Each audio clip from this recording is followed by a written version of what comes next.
Hi guys, this week we are going to talk all about area. Now you guys have learned a lot of about area in past years for math, so some of this is going to be review, some of this is going to be new content, so make sure that you are following along. This should be a pretty easy week for you. We're going to start off with our formulas, making sure that we remember the formulas and know in what situations to use them. Starting off with the most famous one, area of a parallelogram.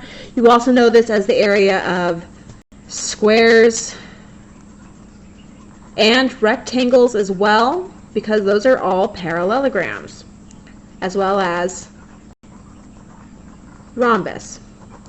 So if you have any of these four shapes that we talked about, then you can use this formula, which is base times height. Base times height. Now I want to be clear, this is not side times side. A lot of people think that it's always length times width, but that's only for rectangles. Base times height is going to be your more accurate formula here, because height is going to be the distance from the base, the bottom, straight up at a 90-degree angle, and that's important, that 90-degree angle. So with a rectangle, we know that it's going to be one of our sides times our other sides will give us the area inside the shape. But if I look at any of our rhombuses or parallelograms, the height is something different. Here, it's the distance straight up. It's not the side here. And the reason for that is because if you take that rectangle and you tilt it over like this, it ends up being different than it was before. So you want to make sure you're always using the same height. So we're going to use base times height for parallelograms. Next, we're going to talk about triangles and trapezoids. Now these are going to take those base times height formula and alter it a little bit because of the difference in shape. Triangles, you guys probably remember, is base times height divided by 2, or 1/2 base times height.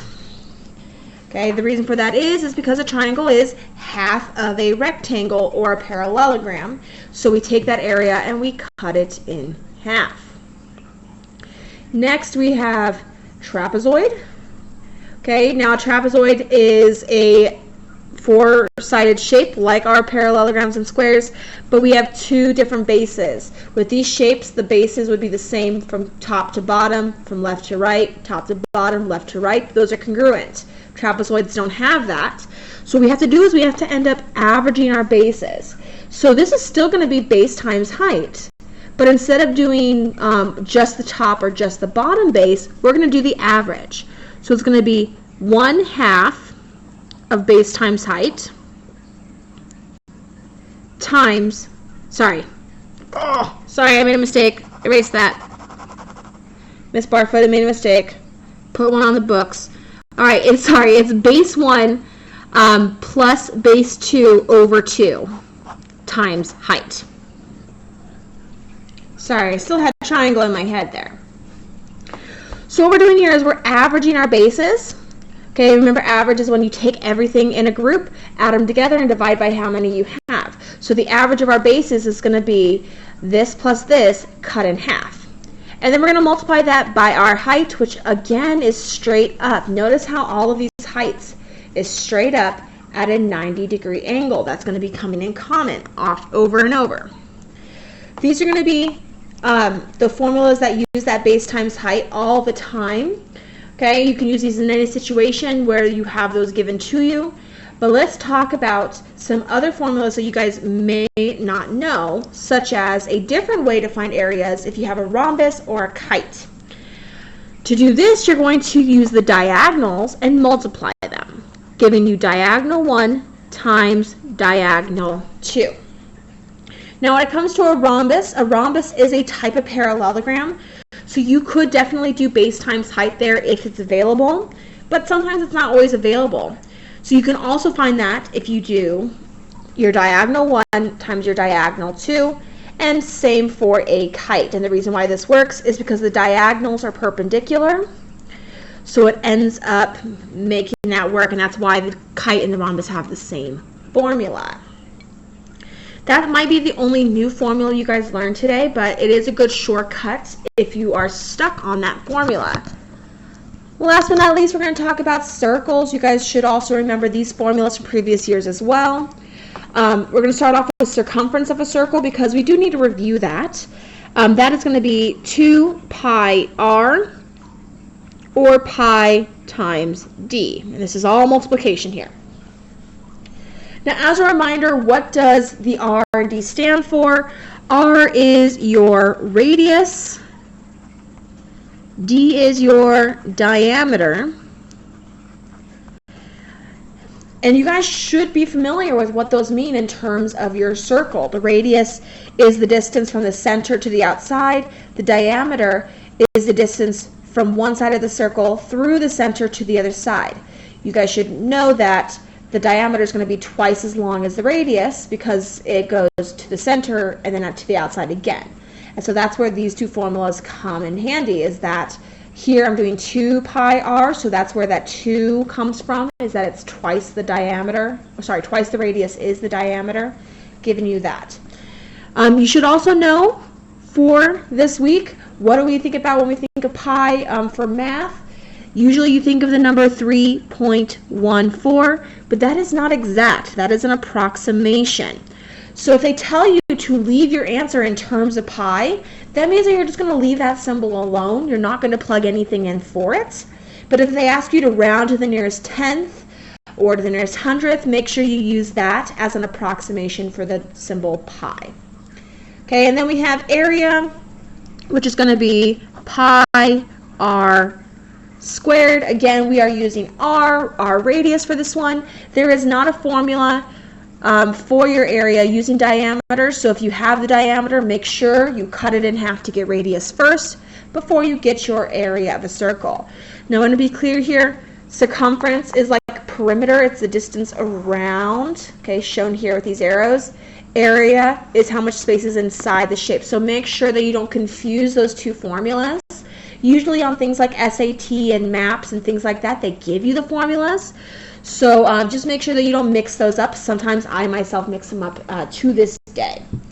So we have a bunch of formulas here we're going to be using. Okay, we have our parallelograms, triangles, trapezoids, rhombuses and kites, and then circles. We're going to be using all of these in different situations, in word problems or larger geometry problems. And we're going to combine it with some things that we've learned in the last couple weeks to help look at area in a new way. So let's go ahead and get started with some examples. Let's look at problem 1. Find the area of the parallelogram. So on this parallelogram, okay, the area is base times height. What's your base? Well, that would be my 8. What's your height? Well, that would be 7. So my area is just simply going to be 8 times 7, which is 56 centimeters squared. Okay, since we're dealing with units here, it's going to be important to use units in our answer. Keep in mind that area is always in square units. Always, always, always. Okay, let's move on to the next one. That was an easy one. Let's move on to another parallelogram. A little bit more difficult. In the parallelogram ABDE, AE is 12, AB is 9, CB is 10. What is DF to the nearest tenth? So we're not finding area in this question. That's not what they're asking for. But let's go ahead and take a look at what we have. So we have this parallelogram. We have 9, 12, 10, and then a missing value that they're asking us to solve for, DF. Now what you might notice is that we have these 90-degree lines shown from one side to the opposite side, straight at a 90-degree angle. Those are heights. And then we have the sides AE and AB, which are the actual sides of the parallelogram. Those are our bases. So what we need to do here is we need to use area as a comparison tool to figure out what this height could be. Now there's different ways to do this as well, using trig or so on and so forth, but the easiest way is just going to use our area. So again, area is going to be base times height. So we have two different bases here and two different heights. So let's start with the side 9. Oop. 9 is a base because it's a side of the shape, times the height. What is the height to 9? Okay, what line goes straight to the other side of 9-degree angle from this? You should be thinking the 10. Our other side is 12. What is the height for this side 12? Well, that would be our x. So the area of this shape is 90, which is also equal to 12x. So what can I do with these two things? Well, is the area of this shape going to be the same regardless of which base I use? Yes, it is. So what I can do is I can just set these equal. 90 equals 12x. Those are going to be the exact same. Solve for x. I'm going to divide both sides by 12. X is 7.5 centimeters. Okay, a little backwards kind of thinking, but it's important to know that we're not always going to be finding area in a question. Sometimes we're going to use area to find side lengths. Work backwards a little bit. All right, let's move on to another problem for triangles this time. Find the area of triangle XYZ, which is the large triangle we see here. You have a couple numbers here, so you're going to have to look through this and decide what are the numbers I need. Formula for area of a triangle would be base times height divided by 2, or 1/2 base times height. So what's your base on this triangle? You should be seeing that it's the 30 right there. What's my height? Well, that would be the 13. As soon as you have your values, this is an easy one. We're going to go ahead and just do this in our calculator. You should get 195 centimeters squared. That's an easy one. All right, next we're moving into trapezoids. A car window is shaped like a trapezoid shown. Find the area of the window. Easy. Okay, again, you got some numbers here. You got to identify what you have and if you have all the information necessary. For a trapezoid, it's going to be base 1 plus base 2 divided by 2 times the height. So we just need to make sure we have all this information, and if we don't have this information, we got to find it. So do we know what our bases are of the trapezoid? Yes, you should see them as 20 and 36.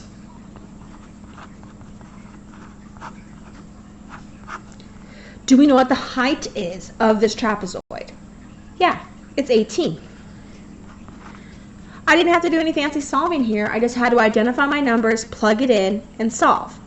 20 plus 36 over 2 is going to be 28. Times 18 is going to be 504 square inches. Okay, I am going pretty quick through this, so if you need to go back and rewind or slow down or pause at any point, please do that. But because a lot of this is review for us, I am going pretty quick through it. Let's go ahead and move to our last page of notes. Got a couple more questions. First, we got another trapezoid. Find the area of the trapezoid. So we're going to use that same formula of base 1 plus base 2 over 2 times height. Okay, let's identify what we have. We have base 1 is 8, base 2 is 14. Okay, but what is our height? Okay, that 45 is an angle. That's not a value for a side. We don't know how tall this shape is from the bottom base to the top base, so we need to figure that out. So what I can do is, yes, we can find this side here, but we don't really have any information over here. Do you guys think that 45-degree angle means something important? Well, from what we learned in chapter 8, if it's a 45-degree angle, and I make a 90-degree angle here, then I have a 45, 45, 90 triangle here. So how long, we know these sides are going to be the exact same, so if we can figure out what those sides are, we'll have the height. The entire bottom was 14, so this much is 8, this much is 8, so how much is this? Just this little piece here. If you do your subtraction correctly, you should see that it's 6. If this is 6, what does this have to be? 6. Now I have my height. Okay, again, we are talking about area, which is a topic we've done lots of times before. However, we are adding in some of that new vocabulary, some of that new shortcuts and topics that we've learned in chapter 7 and 8. 8 plus 14 is 22, divided by 2 is 11, times 6. Your area here is going to be 66 square millimeters. Okay. Moving on to our next two questions. Find the area of the kite and then find the area of the rhombus. As we talked about on the first page, these are going to have the same formula of diagonal 1 times diagonal 2. Now with rhombuses, you can use base times height, but if you look, we have a base, but we don't have any heights here. So we do have a diagonal. We're going to go ahead and try to use diagonals on this one as well. Starting here, okay, we got to figure out what is the length of our diagonals. Starting with this one, AC, we have 2 and 8, so the whole thing is 10. Other diagonal, we have 4 and 4, so the entire thing is 8. So our area is 80. Sorry, I keep messing up my units here. Okay, now you might be thinking like, wow, that was really easy. Are we sure that was the right answer? The reason why the diagonals exist here and the reason why this area is so easy to do is because if you look at the diagonals, it creates these 4 right triangles. And the triangle area is just half base times height. But these are the exact same, so it's just the base times the height. These are the exact same, so it's just the base times the height. When you put all those numbers together, it ends up giving you this same formula. So that's why this exists as a shortcut here. All right, let's go ahead and do our area of our rhombus next. Now this one, we only have one diagonal shown here, the 24. We do not quite know what the other diagonal US is. But just like I mentioned before, when I draw those diagonals, you get these right triangles here that we can utilize. Now, I know the diagonal of this triangle is 13, and because this is 24, how much is this side here? Well, you should get 12. Now, in what way have we learned how to find a third side of a triangle if I know what 2 of the sides are? Where there's been 3 ways we learned. We talked about how to do this using Pythagorean theorem, how to use special triangles, and how to use trig. Now, we don't have any angles given here, so trig and special triangles is not going to work for us. We're going to go ahead and use Pythagorean theorem, guys. Okay, take that triangle, I'm going to rewrite it. X squared plus 12 squared equals 13 squared.